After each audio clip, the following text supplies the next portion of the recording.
Hey everyone, and welcome. Today, we're diving into a really powerful book called All the Beautiful Things by Katrina Nannestad. It's a story that takes place a long, long time ago during the super tough time in history, but wow, it is absolutely filled with hope, courage, and so much love. Ready? Let's get into it. So, this quote right here, it's from our main character, Anna, and it really gets to the heart of the whole story. Just think about that for a second. What if all the beautiful things in your life, all the things you love, had to be hidden away? It's a really sad thought, right? Well, that's exactly where our incredible story begins. All right, so to really get what Anna's talking about, we need to meet her and her sister. So let's jump right into their world. So this is Anna. She is so brave. And this little one is her sister, Eva. And Anna loves her more than anything in the entire world. They live in Germany during a really difficult time, when a group called the Nazis were in charge. And these guys, they had some very mean and cruel rules. It meant that for Anna, being a big sister wasn't just about playing games. It was about being a protector, 24/7. Okay, so here's the big problem. The Nazis had this idea of a perfect kid, strong, athletic, someone who just followed all the rules without question. Anna kind of looked like that on the outside, but inside, she did not agree with them. And her little sister, Eva, well, Eva was gentle and special and totally unique. But in that world, being different was actually seen as dangerous. So the most beautiful thing in Anna's life, her sister, had to become a secret. And that secret, well, it changed everything for them. And the danger they were in was absolutely real. Just imagine, Eva couldn't go to school, she couldn't even play outside with other kids. Her whole world was just their tiny apartment, always hidden. So Anna had to be everything for her, her window to the world, her best friend, her storyteller, and her guardian. And then you have moments like this one. So picture it, you're Anna. You're pulling a sled in the snow, but inside that sled, hidden under a blanket, is your little sister. And all of a sudden, a boy from the Hitler Youth, one of the groups that made sure everyone followed the Nazi rules, stops you, and he asks, "What's on the sled?"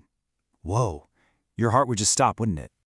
Anna has to think so fast. Her plan is actually pretty simple, but it's unbelievably brave.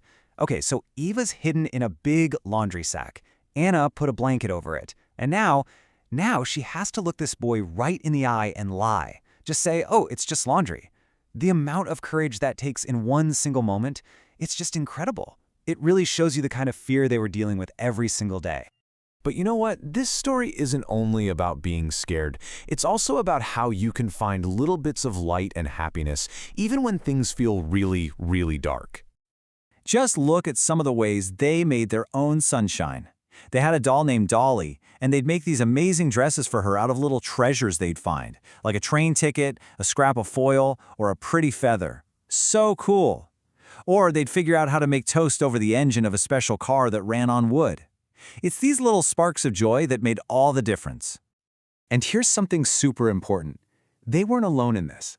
This story shows us that even in the toughest times, there are always good people, always helpers. People like their friend Udo and a super brave seamstress named Gisela. They risked everything to help keep Eva safe.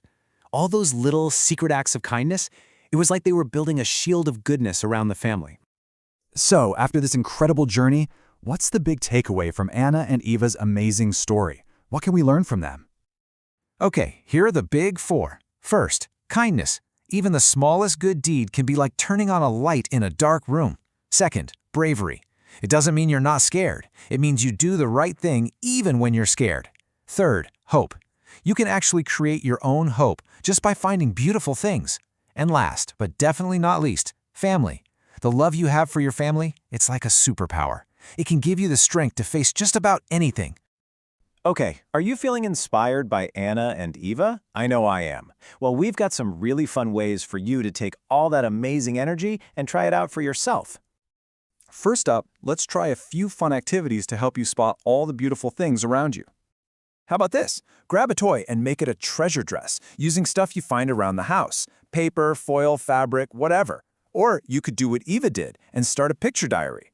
Just draw one thing you see every day. It's a great way to really look at the world. Or here's a simple one. Go for a walk and find 3 small, beautiful things in nature. A cool rock, a weird leaf, a colorful flower. You'll be surprised what you find when you're looking. Love this book? Well, if you're looking for what to read next, we've got a couple of awesome suggestions for you. First, there's We Are Wolves, and it's by the same author, Katrina Nannestad. It's another really powerful story about kids sticking together to survive during the war. Then there's a classic, Number the Stars, by Lois Lowry. It's all about true friendship and incredible bravery, as one girl tries to help her best friend escape danger. Seriously, if you liked Anna's story, you will love both of these. And hey, for any parents or teachers listening, this book is a fantastic starting point for some really great conversations. You could talk about what it means to be an upstander, someone who helps others, instead of just watching. You know, like Udo and Gisela were? You could also chat about all the creative ways the sisters found joy and how we can find our own beautiful things. And honestly, it's a really good, gentle way to start talking about a tough part of history, but in a way that focuses on kindness and hope.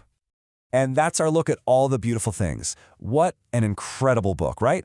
It just goes to show you that no matter how dark things might seem, there is always, and I mean always, a place for kindness, for courage, and for beauty. Thanks so much for hanging out with me today. If you liked this, don't forget to follow and subscribe so you don't miss the next one.